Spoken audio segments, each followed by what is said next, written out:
Welcome, guys. My name is Kaitality. I'm your host for the Indie World Order podcast. I'm here with Erich Preston, at What Now Eric. He is the developer for an amazing game called Tome Vault of the King. Very fun game. Top-down, dungeon crawler, RPG game. 3 characters you can choose from. I played it twice, hours on end. Died a lot, but I had a lot of fun doing it. So, you want to introduce yourself, Eric? Hey, yeah, thanks for having me on the show. Yeah, my name's Eric, I work on a game called Vault, top-down dungeon crawler. You control 3 characters: a fighter, thief, and a wizard, and it's heavily action puzzle based. So there's a good variety of different things that you can do with each character. And the objective of the game is to reach the end. It's linear, story based, fully voice acted, and yeah, I'm working on it right now. Awesome. I think the one thing I really loved about this game, I think we talked earlier about this, is like it felt familiar. Like it was like a Zelda dungeon crawler type game, and I love those puzzle type games that it wasn't too difficult to get through certain puzzles. I did die a lot. I died a lot at certain points where I felt like, okay, the tutorial is cool because some tutorials aren't that fun to go through. But this one's like that great voice acting. It talked you through what each person did or what they can do next. Get to a certain point where you have to figure it out on your own. Didn't hold your hand. So, like, how did you create such a good like puzzle system where it wasn't too difficult for those who are hardcore fans, or it wasn't too easy for those who were like looking for a little less of a challenge? Yeah. So one of the goals that I set out to do with this game was to teach the players the different mechanics and the different puzzles with as little hand holding as possible. So a lot of that comes down to really introducing all of the concepts in their most simplest form. So like if you have to carry blocks to move blocks, just put one block in front of the player first. Right. Let them learn it that way, so all of their attention is focused, and then you can sort of like extrapolate from there and make it more complicated. But yeah, that was a huge part of what I was trying to achieve. So I'm glad it came across that way. Yeah. And in terms of like balancing, a lot of it is just play testing and getting other people to play it, kind of figuring out what stops people. And Yeah. it usually comes down to like, what's your first impression? You know what I mean? Mhm. So like when a new person plays it and I watch them, that's the first thing I'm looking for is like, what do they get caught up on first, and then fix it, basically. So when you're playtesting the game, how often did you die trying to Because for me, I try to collect everything in the game. Like when I see like when I grew up playing like Mario and Sonic, I try to get all the rings, all the all the gems, everything. I try to get every single pot of gold in this game, every single one. And from between the lasers and the spikes and like, how often did you die in this game trying to get everything or collecting certain items in the game? Oh yeah. You'll die quite a bit, and it's funny like that you mentioned that because, like I said, the game's linear. You can beat it, so I put a lot of like little things like that throughout the game where you can 100% the different acts to unlock a bonus level and then unlock like bonus skins and stuff like that. So yeah, I really encourage finding all the pots. You have a dog with you who sniffs out secrets, so you can find all the secrets to unlock the secret ending for the dog. He Oh, has nice. his own ending. Wow. So yeah, I put in a lot of stuff like that. But one of the things, like, I love collectibles and I Yes. love 100%ing games, but like I have a threshold of like how far I'm willing to go. Yeah. So I wanted to make it so it's more accessible than some other games in terms of 100%ing. Like Right. a normal human being can 100% this without investing too much time. But yeah, you will die a lot. However, the levels are short enough that the penalty for death is not terribly frustrating, Right. Like, or at least I hope it's not. yeah. I mean, at certain points, it kind of was. Wasn't like a throw your controller against the wall and break it kind of frustrating. It was kind of like I should have seen that coming kind of frustrating. Like, oh, I should have done this instead. Because you learn. Yeah. Like, in any game I can play where I can just learn while I die, well, not getting too frustrated about, how I died, then I can just play it. That's fine. That's how this was. There's a certain like level. I think it was the level with the 2 traps. I think you were the thief. And you go out there, you go across the traps because he's fast as one. Try to disarm 2 of the traps and then go through the like spinning spikes. That level for some reason took me like 25 minutes to finish. I kept dying at the middle part of the spikes that were spinning on me. I didn't know they can pick up the item with. I forgot you pick up certain things because each character has their own like special ability. So I forgot that part, which is kind of cool. So you can pick. So the knight, for example, can pick up the stone block, put it between the spikes, stop everything, and then the thief goes through with the wizard leading the light and lighting the way. So who was your favorite character in the game though? Well, all these three. They use the most. Actually, my favorite character is the fighter because I like big brutish characters that block things with shields and get down and dirty. But I also really like the thief just because the thief has the most speed. You get grappling hooks and other items with the thief that allow you better mobility, and that's just a lot of fun to play with. Like everyone loves running fast and flying around places. So yeah, I would say the warrior thief. And the wizard is really fun because it's more puzzle based. So it has its abilities are more based around solving like magical puzzles and manipulating magic traps and runes and stuff like that. So, but yeah, I would say overall, the fighter is definitely my favorite for sure. And that's one of the things I want to do with the characters is give them each a very defined role. I didn't want any overlap. Because you play RPGs, etc. Sometimes there's a lot of overlap. Like a thief can fight with daggers. Yeah. The fighter can fight with a sword. But in Vault, I wanted to really be like the thief is for thieving, moving fast, disarming traps. The thief does not fight. Yeah. You know what I mean? The fighter fights and lifts heavy things. The fighter does not disarm traps. Right. Does not move fast. So I kind of wanted to keep them all really in their own lane. That's so cool. Wait, so when you just said that just now, so who's the voice actor in this?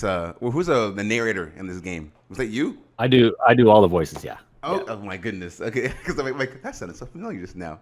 Because I love how like that's a cool part of games where like the narrator can like kind of like Bastion. The narrator can just take you through the game without like taking you through the game, but it feels like for me like. If the voice actor is pretty powerful and pretty cool to listen to, I can easily go through the game. I don't care if I'm mad or not playing the game. I'll keep going through the game just to see what he says next. Just keep going through it. That's fine.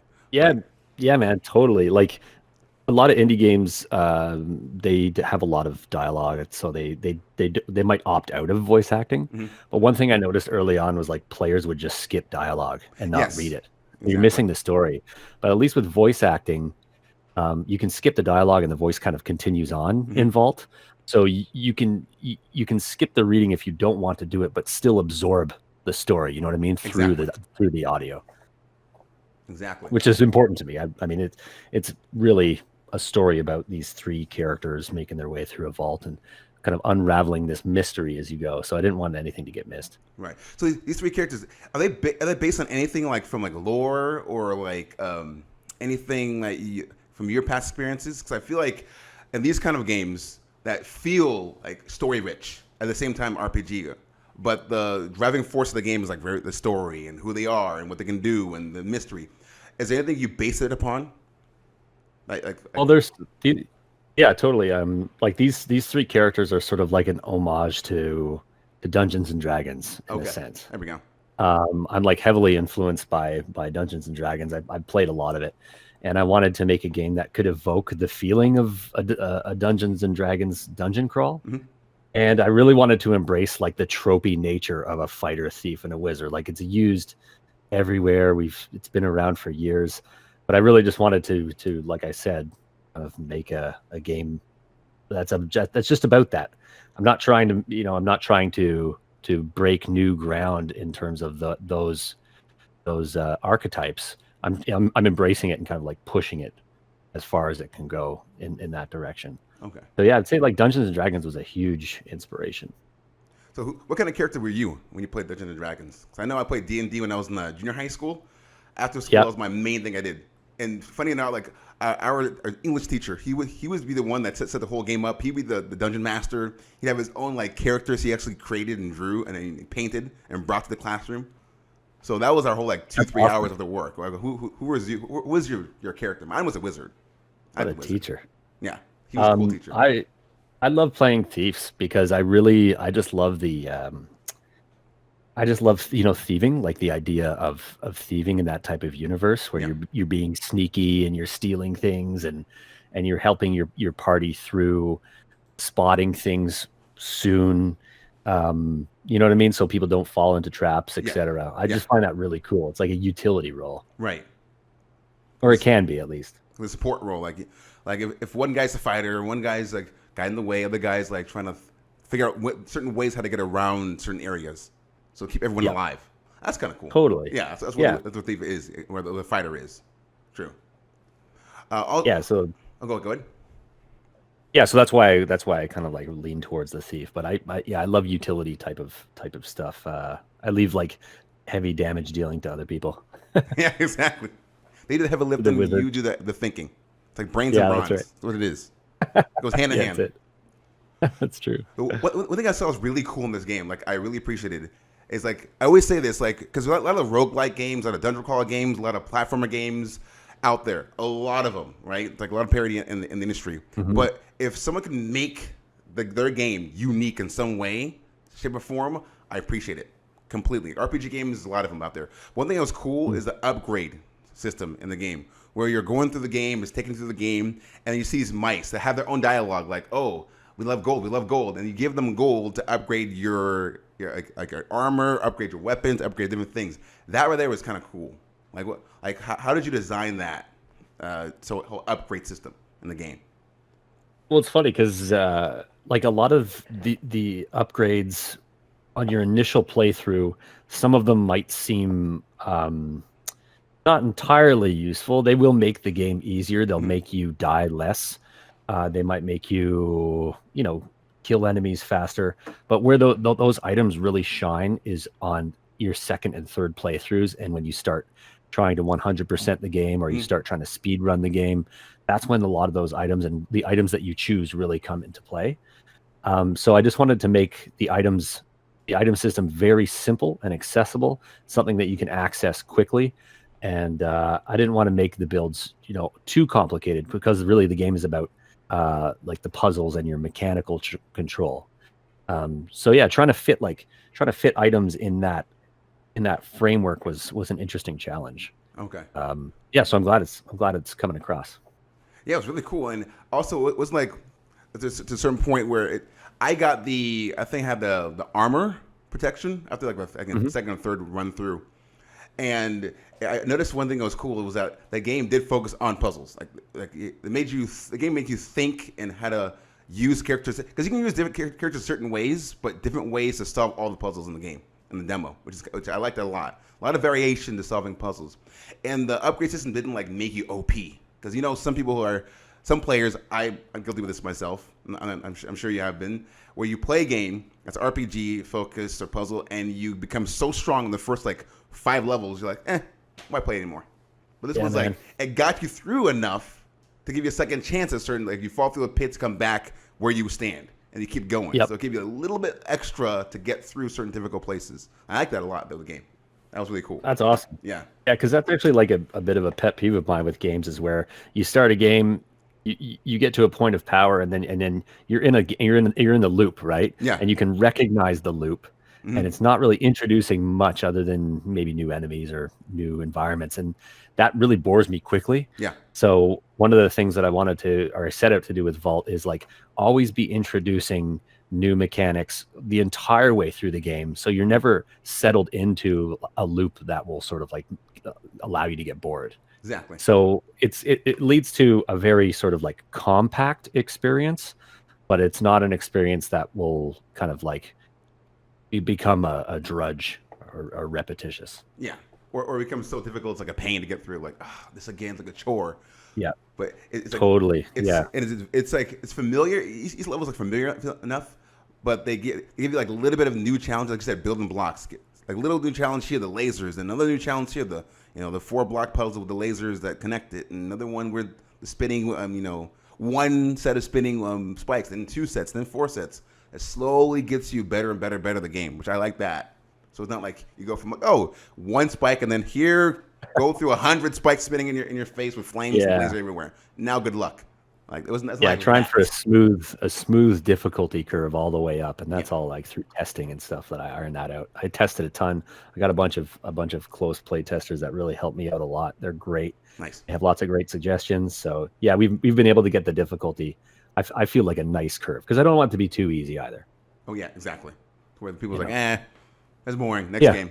Because challenge. we were talking about earlier, like there's so much noise in all the industries, but focusing on in the gaming industry, like if you do one thing that puts a player off, it's like almost over for that person. You lost that player Yeah, for good. So you got to keep yeah, them totally. interested long enough for they beat the game, they finished it, they enjoy it, and tell others how cool your game was. Because word of mouth is strong in this industry, that's for sure. Absolutely, You know. absolutely. And yeah, Vault is going to be a short-ish game Mm. because I really get frustrated with games that I don't beat, Yes. and there's a lot of them that I have not Like beaten. how many games do you have on your list on your Oh my god! backlog that's just like I don't you're even. playing but you haven't finished it yet. You're gonna finish Yeah, it, quote unquote, but you haven't finished it yet. exactly. So many of those games. So with Vault, I just wanted to make a nice little bite-sized thing that you can finish. You know what I Yeah. mean? Like you don't have to put a ton of hours, and you can say that was cool. I had Hmm. fun with that. On to the next one because there's a lot of games. So it's Tons. like I want to respect your time. You know what I mean? I think It's not the type of game you're going to crank for 100 hours. right. I feel like a lot of games out there are like that. Like I remember I think it was on Twitter where I was talking to people in the indie game industry or just the gaming industry in general, fans and devs alike, where someone was equating like length of a game to the quality of the game, Yeah. or the sales of the game to the quality of the game. Like, I don't think so because I played games where like 7 hours long where I loved it to pieces, and some were like 50 hours long open world game, and I couldn't finish it, or it didn't catch my attention long enough to finish it, or they try to fill in the fluff of the 50 hours with a bunch of fetch missions. So like, Yep. what do you feel about like length of a game equating to like the quality of the game? What do you feel about that? That whole question. Yeah, I love that question because like I've battled with that question for a long time, and like where I've kind of settled on it is like it really comes down to value, Yeah. perceived value by the person playing the game. If if you offer them a short game for the Right. right price point, and it's a fair price point for the length of game and this quality of the experience, I think it could be whatever length you want as long as you get that relationship right. Um, if you have a super long game for $80, but there's no magic there, it's just like that's not very good value at the end of the day. Whereas you could have like you said, a short game, 6 hours, you beat it, but you had a really great experience. You feel fulfilled at the end, and you paid a good affordable price for it. I feel like that's the best kind of experience. Exactly. You Yeah. know, one where you feel fulfilled for what you put into it. Right. And I think it was more so about the journey. Like certain games I played for like 15 hours to where I thought at the end of it, like, I don't want the journey to end. But it was so well told. They maximized every single like hour, cutscene, voiceover, character, and developed everybody so much. I'm like, that's so cool. I'm going to live in this world forever. And some of them, Yeah, I'm like, am I done yet? Is it over yet? yeah. 5 more Feel missions, like a chore. fine. Let's do it. And just get It's over so with. And true. like, I did it, guys. I beat the game. You're right. It was cool. It's kind of cool. Yeah, yeah. That's it. Yeah, you just put in the time to put in the time, right? Right. Rather than getting carried through by your love of it. Exactly. Just want to finish it to finish it. That's what it, and that's my whole thing is like with games I have now that I buy now.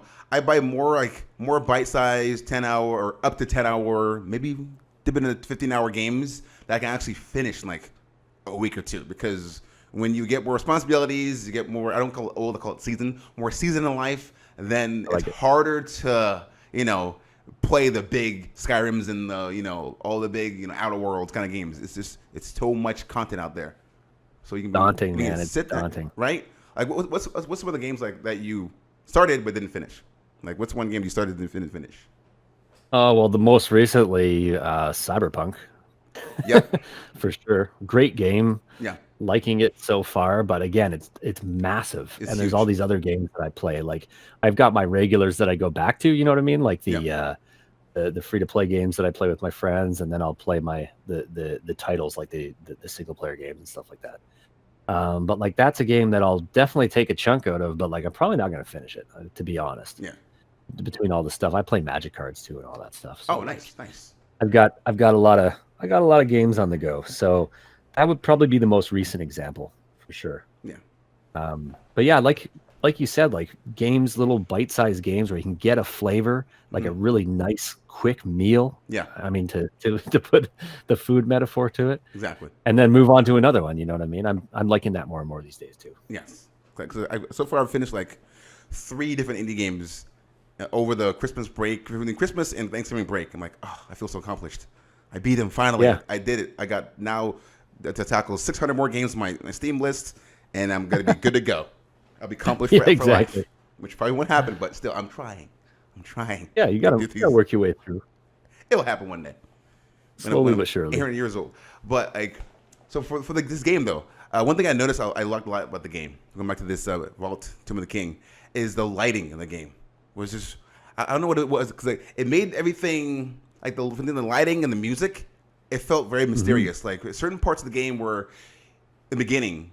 When you're the thief, you're running through the traps, and then you see a dark part. You switch to the wizard, he lights the way, and then you switch to the knight. He picks up the certain objects and finishes the puzzle. But then some places, like, you don't get that luxury of being the wizard and lighting the way. You have to light it just enough to know what's there, and then run through with the wizard with the fighter. So that was kind of cool. I liked how you played with the lighting in this game a lot. Oh, thanks, man. Yeah, that again, like I'm glad you picked up on that, because getting the lighting right was lighting is part of a lot of puzzles. And like you said, one of the passive abilities for the wizard is that his staff lights up the surroundings. Mm-hmm. So I try to like get a good lighting system where you can use the wizard to light the way, and then like you said, you've got certain areas where you can't use the wizard. There's one trap where you got the classic spikes coming out of the floor. Yeah. And it's completely dark. So you can switch to the wizard and see the obstacle, but you have to run across the spikes with the thief. And when you switch to the thief, you lose the light. Exactly. Because you're only controlling one character at a time. So in that case, you got to kind of use your hearing, so you can hear the spikes going up and down. Mm-hmm. So yeah, using the lighting to really like add to the puzzles and the atmosphere was a huge part of it. And because it's pixel art and because it's top down, the lighting is like really soft. It's not classic like pixel art lighting by any means. So that juxtaposition of like the soft lighting with the harder edged pixel art, I think kind of creates a cool vibe, or like a more unique kind of look. Yeah, it does. That's when it's like really, really dark in certain areas, and you see and you hear too. You hear the sound. You hear the lasers coming out. The first time I heard that, I was like, oh crap, here we go. I kind of knew it was coming. It's heard a straight pierce. I'm like, that's probably something really scary. Let's go around the corner, and I see cutting through the darkness, like all these lasers are going back and forth, and it's like, okay, something here for the wizard, something here for the fighter. How do I get through this thing? I died in that part like at least 10 times, just to let you know. So thank you for punishing me and challenging me enough to get through it. I didn't quit. I kept going. I kept going. I'm like, I'm gonna do this. Even though, the reason why I died a lot of times too, again, I like collecting everything in games, so I try to get every single pot of gold and all the little, corners here and there. Totally. It took me forever to get that one with the wizard. Yeah, like each level has like the clay pots, which are fairly easy to get. Yes. But then in each level, there's the gold pot, which is like it's put in a more challenging position. So like if you want to 100% it, then yeah, you'll die a little bit more getting to those locations. And it's not in the demo yet, but in the full game, like I said, you have a dog. Yeah. So as you're running through, when you get near a secret, the dog will bark. So that's sort of like an added thing to look out for when you're running through, is listening for the dog bark when you're near a secret. Nice. So that kind of adds another like layer of collectible stuff that you can pursue if you want. If you don't like secrets and you just want to play through, you don't even have to engage that stuff. So it's kind of optional. That's cool. Like, multiple ways to play this game. That's very cool. Yeah, totally, man. Yeah, exactly. Important question. I'm sure everyone wants to know: can you pet the dog? Oh, of course. Absolutely. There we go. Yeah, you just go up to it and you hit the interact key and you pet it, and he has little hearts that comes out of his head, and he's happy. That's so cool. I think in any kind of game, Any kind of game like that's like an animal, you have to pet it. You gotta pet it. It's a modern, I don't know, not a meme. It's a staple nowadays. You got to be able to pet the dog. Yep. If there's a cat, you have to put in the pet functionality. You have to. You can't just look at it and walk It's around a and must. like, okay, that's Yeah, cute. what is It this? meows. 1999? Right? Come on. What is this? Microsoft 95? Come on. No way. Yeah, Come on, guys. Mike. This is the Sorry, future. Flight Simulator. Yeah, That was a great game, by the way. it's the future of gaming. It was. Apparently, the new one is crazy if you have a good video card. I played it. I enjoyed the hell out of it. It's flying over certain places where I live, like in the LA area. It's pretty impressive. that's It's pretty how detailed. And then they've released a new detail patch for the game, so it makes it even more detailed. It's like I'm there. I can see my house. That's so good. Yeah, it's beautiful. I was a huge flight sim kind of guy back maybe 10 years ago. So I gotta get my rudder pedals out and the old joystick out and go for a Oh yeah, flight the joystick. with that. That's the only way to play the game. The joystick or with actual a wheel. You have to play with one of those two. Yeah. You have to. Oh man. Yeah. Flight wheel would be great. I would love that. That would be so good. But in this game, Maybe go ahead. I was gonna say maybe I'll put flight wheel support in Vault. There we go. If you want an extra challenge, and if you're tired of beating the game, 100%ing it, speedrunning it, you can beat the game with the wheel. Just turn it, and to stop or change characters. Just hit the pedal. There we go. Unlock flight simulator mode, Microsoft Flight Simulator mode. That'd be awesome. Go the whole game with like a little mini plane, a little biplane. Yeah. Where'd that come from? That makes no sense. It's like it makes sense. I put it in the game, so play it. Yeah, the Okay. Red Baron unlocked. Exactly. If you do certain things 100% of the game, then that's what you do. You run through the whole thing with a little biplane, avoiding all the traps. Watch it happen. Watch it happen now. I would love that. If you did that, and I play the game like you did it. I might. Yes. Yeah. I think I might put in biplane mode. That would be awesome. I would please do it. Please do it. That'd be so awesome. You can't die. It's just purely exploration. Exactly just flying over every single level, see what it looks like. Oh, that's cool. That's a cool puzzle. Bye. Just going through it. Yeah, no problem. That'd be Take it all in. I would love that. So, are there any bosses in this game? I know there's a lot of puzzles in this game. Are there some puzzle bosses? Yeah, there's going to be 4 bosses in the game. Boss fights are not like a huge part of the game, but there's definitely 4 good meaty boss fights. Nice. And the boss fights are more about moving the story forward. Okay. So yeah, there'll be four boss fights, maybe 5. We'll see how it goes. Nice. And yeah, the boss fights are really sort of like they mix up all your characters as well. So really Good. Different stages, taking advantage of the different abilities of each character. Nice. So does each character have certain advantage over a boss? Like if the wizard can do certain damage to a boss more so than the fighter can? Is that how? Yeah, how it works? totally. Okay. Yep, totally. Different stages, you have to use the different characters, and now you can only ever damage a boss with the fighter. Okay. So it's usually the other classes are sort of like dismantling the boss or setting up the boss in a way where the fighter can do damage to it. So using that type of mechanic quite a bit in the boss fights. But they're fun to design for that type of boss fight because it's not just like doing damage and dodging projectiles. You're moving things around and activating things, and it's kind of like action puzzle, I would call it, action puzzle platformer. So there's always that element of puzzle with the action. Nice. Okay. Because I really enjoy because there's a certain point where when you get in your RPG, you're getting your upgrades in the RPG, you're figuring out certain puzzles, and then you fight against the big boss. So it's like, okay, I have my armor, I know how to get around. I think I'm ready for this fight. Yeah, man. Yeah. I love a good boss fight. Yeah. I also hate a bad boss fight, and there's lots of those. Yeah, where it's too hard. We're trying to create. Well, because usually in a lot of games, like a boss fight will introduce new mechanics, right? Or new danger mechanics, I would call it. And sometimes games will introduce them in very frustrating ways that aren't clear. Yeah. So one of the things I'm trying to do, or I've done with the bosses so far, is the mechanics are sort of similar to what you've seen in the levels, but they have a twist with the boss. Okay. So as soon as you see them, you recognize what you need to do, but Mhm. in this context, it's slightly different. Um, one of the games that does that really well that I've been playing recently is Mario's Odyssey. The boss fights in that That game is are nice. fantastic. Yes. Yeah, Yeah. It's all they're the a yes stuff you little need on to the do. easy side, but they're Yeah. really good. hmm Yeah, Like it's so and yeah, it's yeah. you can beat it on the first or second try sometimes. Mhm. And yeah, like you said, it's obvious what you need to do, but it's kind of a twist, which I Yes. love. hmm Yeah. So yeah, trying to channel that a bit. Nice.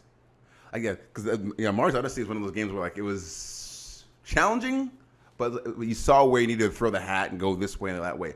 But Yep. getting to certain places, like okay, this would be a little bit of a task. But they taught me how to do it. The first 3 levels, I can do this. Just gotta keep trying. Totally. That's how like I like this kind of game felt like that. It was like, oh, okay, he showed me how to do this with this character, that character, and now I can see how all 3 of them they need to use with their specialties to do one puzzle. I'm like, I got this. I learned. Yeah, and going like through this. doing it without text, like games that have to give you hints and stuff like that. Like Yeah. that's cool and all, but Yeah. I really wanted to make this an organic teaching experience Mhm. because I was a teacher for a few years. Oh, really? What'd you teach? I sound design, Oh, nice. Okay. audio and sound design, because my full time job is I'm a sound designer for video games actually. Oh, nice. But Nice. so I taught that for years. So I really love teaching. So like one of the things I have fun doing with Vault is like how can I teach this mechanic without saying a word? Do you know what I mean? Yes. So like there's only a very brief tutorial at the beginning of the game, and then after that, everything else is taught just through visuals and experimentation and using like tropes is what I would call it. Yeah.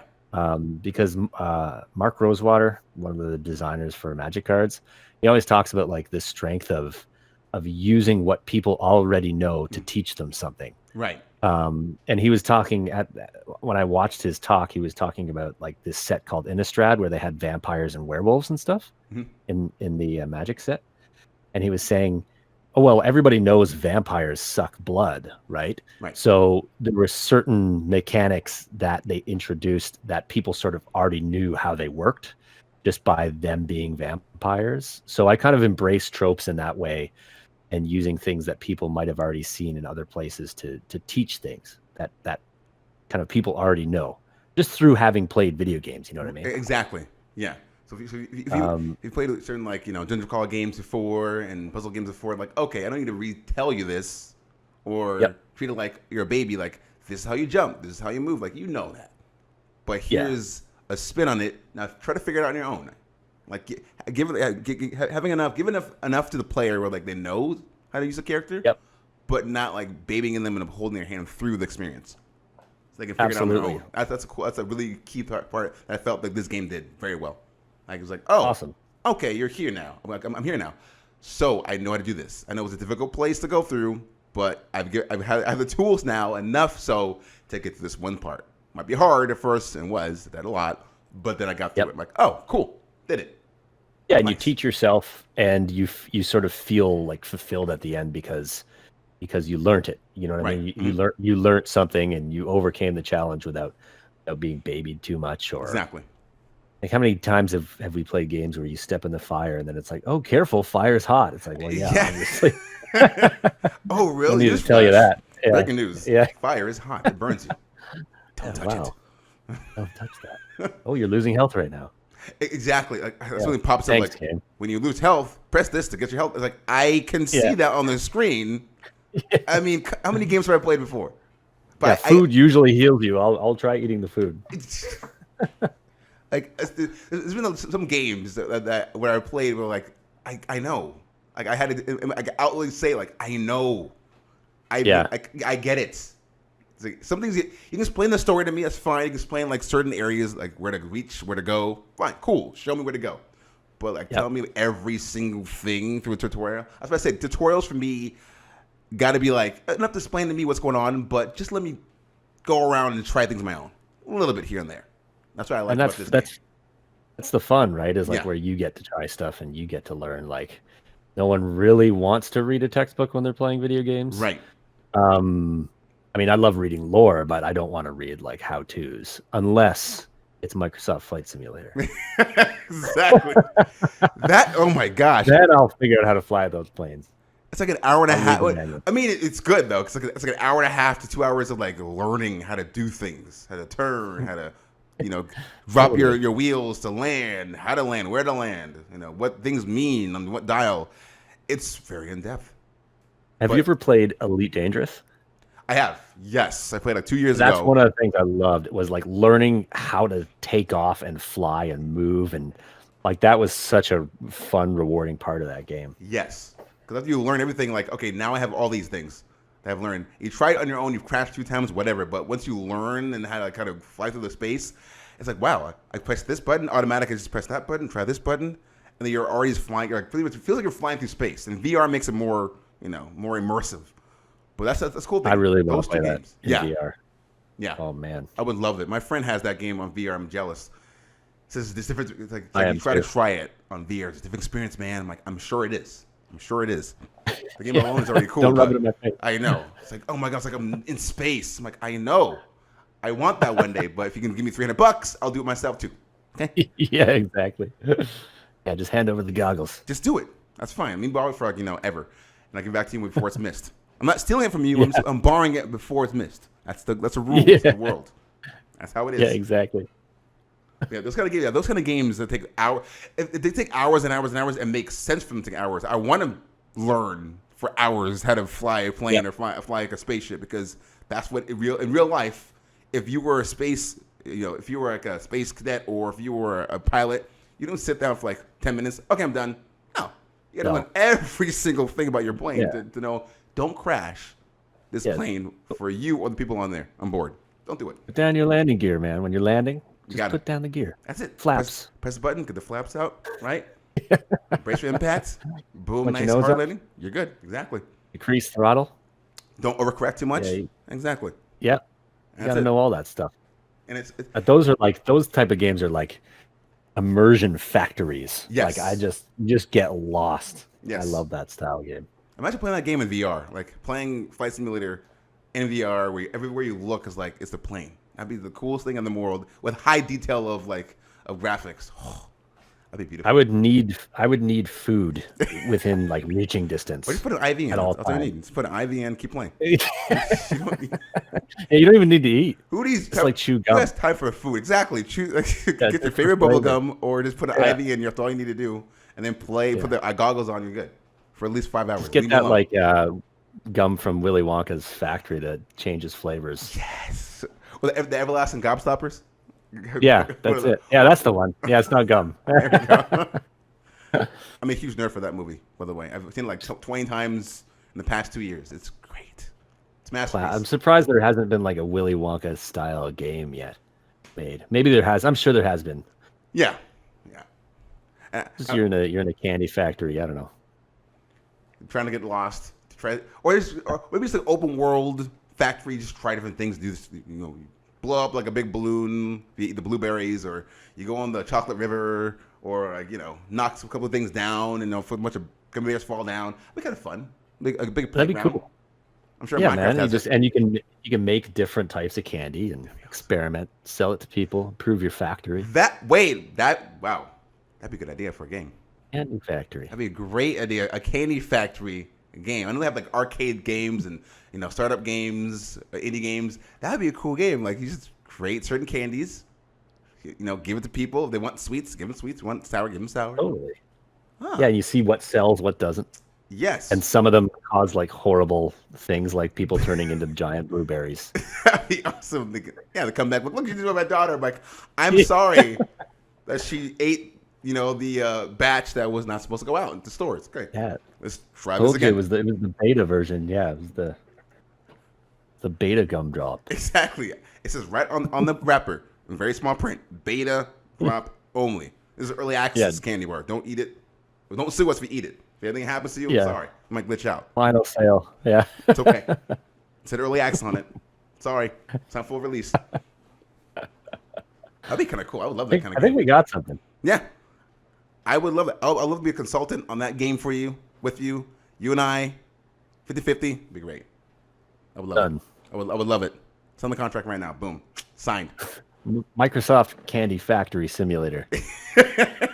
With flying Not candies. even by Microsoft. No, not even by Microsoft. It's like, why would you put the name on it? It's because, guys, just don't, shut up. Just play the game. That's why. You know. Yeah.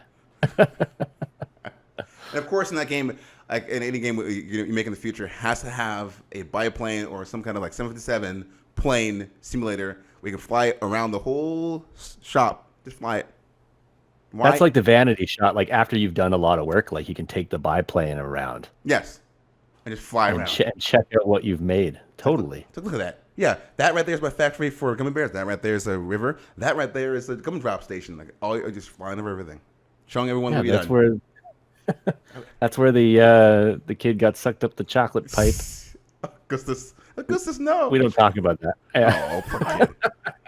That movie was morbid, man. That traumatized me, man, as a kid. Oh my god. Good, that was morbid. Like, am I seeing this right? Are kids getting shrunken down to the size where they can't get bigger, or the kids are blowing up where they can't get smaller, or kid falls down like a bad egg shoot? Like, this is bad. Willy Wonka is like killing kids off like one by one. The other bad kids, like, but these others die. Too.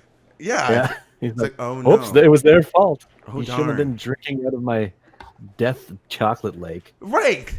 But you put it out. If you put, here's the thing. This way I kind of, it's funny, but it's not really funny. Is that if you put out this crazy, amazing what do kids like more than anything? Candy. If you put that out there as a playground for candy where anything's edible, kids will start drinking things and eating things. And if they get hurt in your factory, it's your problem. It's not their fault. That makes no sense. Gave them the golden ticket. Like yes. You were like, come to my factory. Here's a ticket made of gold. Yes. Now come drink out of this lake of doom. He fell in. He just sucked up. Like, but he just fell. Like, you're the one that put it out there. Like, you put the trap down there, and you trapped him. You said it's his fault. He's a bad kid. But he was curious. Like anyone was curious to eat candy in your store, in your store. I'm like, I right now today I would drink out of the lake. Definitely. Some guys like that lake is made of chocolate. I'd be like, wow, I got to try this. Yeah, I'll try everything. Pull down like the big old gummy bears from the tree and eat them. Like I would try everything. You have to. Why wouldn't you? That's the wisdom of as you get older. Like I would at least know to tie a rope around my waist and get someone to hold it. Yeah. Like I don't trust this guy. I'm still gonna drink it, but yeah. Rope. I can't burp on command, so I'm like, just pull me down when I'm done. Okay, I fly high enough. If I hit the fan, it's on you, man. Yeah, exactly. I don't know. I would love that to be a game. It has to be a game one day. Has to be a game one day. I think that would be great. I would love that. If anyone's listened this far in, yes, the idea is up for grabs. Yes, make it, but at least give us 10%. At least that's all we ask. That's all we asked. 10% each. I mean, come on. That's not much. That's not much. No, make $1 million. We can retire in Bahamas. Make our own chocolate factory with biplanes. You cannot forget biplanes. Microsoft Island. That's all it is. That's it. Like, why? Because. That's all you gotta know is because it's important to us. You really don't need a reason. You don't need a reason. That's how it is. Okay? Just go with it. It's life. Exactly. So is this game coming out on all consoles or just like I know it's on Steam, right? It's on Steam. It'll be on Itch and Game Jolt for those who use that. Nice. So my plan is I'm going to start with a PC release first, and then after the PC release, depending on how things go, I would definitely port it to Switch first, and then after that, it would be like Xbox, PlayStation, if things are still rocking and rolling after that. Nice. But yeah, PC exclusive first. Okay. I do feel like this game and a lot of the games too, like a top-down games, indie games belong on the Switch. Like it's like I feel like the Switch is like a great place to find and play indie games. I have a lot of games, a lot of indie games, mostly on PC and Switch. Switch is a great format for that. Yeah, I love it. Perfect. I'm a fan of the Switch for sure. It's because like I'm a solo developer on this game, so it really comes down to like how much time do I have to port this over. So starting with PC sort of like allows me to get it out there, make any patches, that I might have to make for bugs or any exploits. Right. And then when I bring it to Switch, it'll be like a super solid Switch level experience. You know what I mean? Like I don't want to release things with bugs or sub optimized stuff. Right. For lack Exactly. of a better word. I want to be like, oh, it's released, so my hands are clean. It's like, but the game is bugged. Okay, we'll patch it soon. It's like, no, release it as close to perfect as possible. There's always some bugs here and there in games. They're games. It happens. But try to make at least as close and as great as possible so that the person playing it has a good experience for a while. If at all it's bugged, but for a while, Totally. and then it happens like, okay, it crashes, whatever. That's fine. I kind of grew up in a time where like a lot of the games that were released were fairly bug free. Like they were tested a lot. Yes. But now there's sort of like those games that are like, you can play it now, but it's really buggy. If you're really excited and you're hyped, Yep. you can have access to it, but like be warned, Bugtown. So I don't want to do that. Nothing wrong with that per se. It allows people to get their hands on it sooner, but I just want to release something that's clean. Right. You know what I mean? Exactly. Or as clean as possible. I can't wait to play. This game looks really fun. From what I played, many hours in this game. Like I said, I played it 6 months ago. Played it now. Last night, last week. It's a fun game. I want to know more about this. And I've seen like in the Instagram posts and different like itch posts and stuff. I've seen the dog walking behind the guy and they're solving puzzles together. Like, I want to see what happens in that portion of the game. So there's. Go ahead. Oh, sorry. Yeah. There's like a storyline that evolves. You don't really get a sense of it in the demo, but there is an arcing storyline that kind of brings it all together. So I hope that feeling that you have, the full game will pay that off. You know what I mean? Like you'll get to really see kind of what happens to them. Nice. And when this game's gonna come out, release, or are you still working on the release date? I don't have an official release date, but I'm aiming for this year. Okay. It's looking good for a release this year. And like I said, I want to release a really solid product, a polished product. So I don't want to give a release date yet because we all know how that goes. Yeah, exactly. Yeah, delays, pushback. It happens. Life, especially 2020, things happen. So video games are hard to make, man. They take a lot of work, and there's a lot of like unforeseen stuff. You turn a corner and you're like, oh yeah, there's all this stuff I have to do, and oh, I forgot about all this stuff, and you change one thing and then two other things break, and you hit that mole and two other moles come up. Yep. So it's like, I'm always kind of like hesitant to give a straight date for that exact reason. Yeah, exactly. And you're a solo dev too. Like, how many years have you been working on this game for as a solo dev? I've been working on it for 3 years now. Wow. And I'm not working on it full time, so I'm working on it part time basically. Okay. But about 3 years, and at first the first prototype came together pretty quick, but then after that it's like you got to work on more levels and really polishing stuff up and play testing, which takes a long time. But I wish I had more time to work on it. That's one of the other things that kind of like pushes the release back. If I was working on it full time, then it would be out pretty soon. Yeah. But yeah, I'm not a full-time solo dev yet. Okay. Maybe one day. You also work as a sound designer, right, for Warframe as well. Yep. Yeah. That's my full-time job. I'm a sound designer on Warframe, so I'm lucky enough to work in the game industry. Love Warframe, love working on it. So yeah, it's been great as well. So very lucky to sort of like surround myself with the game industry. It's a great game. It's a great game to be a part of because Warframe I've sunk so many hours in that game over like the last 3 to 5 years. And it keeps evolving. Like I feel like the developers spoil their audience over and over and over with a lot of cool free DLC. Like this when you think, okay, I've reached the end of this one season, I'm good. It's like, oh, have 3 more armors, 10 more weapons, 5 more vast places to explore. I'm like, thank you. Now I gotta get back in the game. Man. Let's go.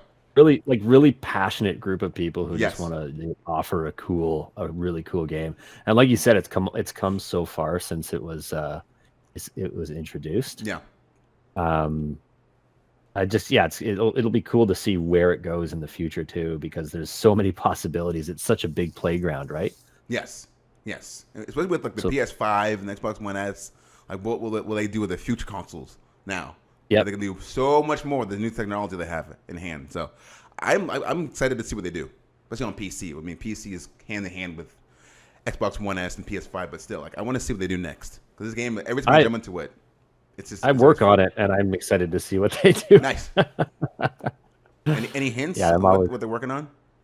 no, I can't give anything away. My lips are sealed. Darn. But Okay. yeah, some cool stuff. Nice. Some cool stuff in the pipes. I believe you. It's always every update they have is always fun. Always fun to play with friends and just or by Absolutely. yourself. Just like it's the way like the game moves. It's very you can sink a lot of hours in the game and not know it. That's how fun the game is.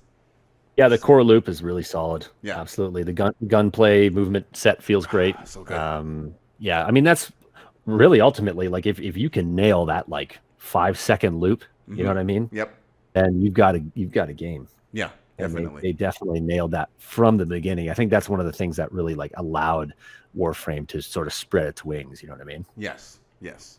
'Cause Feels good to put your fingers on the keyboard. It does. Like, Or on the my controller. whole thing is like I love archery. Archery in the game is a good sword play. And like my frame is archery heavy sword. Like 3 different swords, four different bow and arrows, and I have like some like suspense where I can jump in the air and freeze and then just do my thing and go down and slide. And everything I do is so smooth. At one point, one of the coolest things I did when I was on stream, I just ran, I slid off a cliff, jumped, spun, and boom, headshot someone with a bow and arrow. Freaking cool, Amazing. man. It was so satisfying. Everything, Action the sound movie. design, the music, everything was just so satisfying. The sprites, everything. I Oh, could yeah. play for like 5-6 hours. Get Not those even knowing it. particles going. Oh, baby. beautiful particle. The particle like the display was beautiful. Beautiful in that game. Yeah, it's like you could eat it. Exactly. It's like chunky like that. Ow.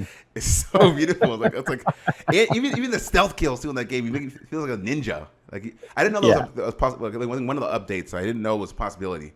I was like walking, like, can I do this? Let's try it. And I had like a stealth, upgrade where like you couldn't hear any footsteps. I was I was walking up to an enemy. He didn't see me at all. I took him. Boom, animation, done. I'm like, whoa, one hit kill animation on a really strong enemy. That was awesome. Let's keep doing that. let's do more of that.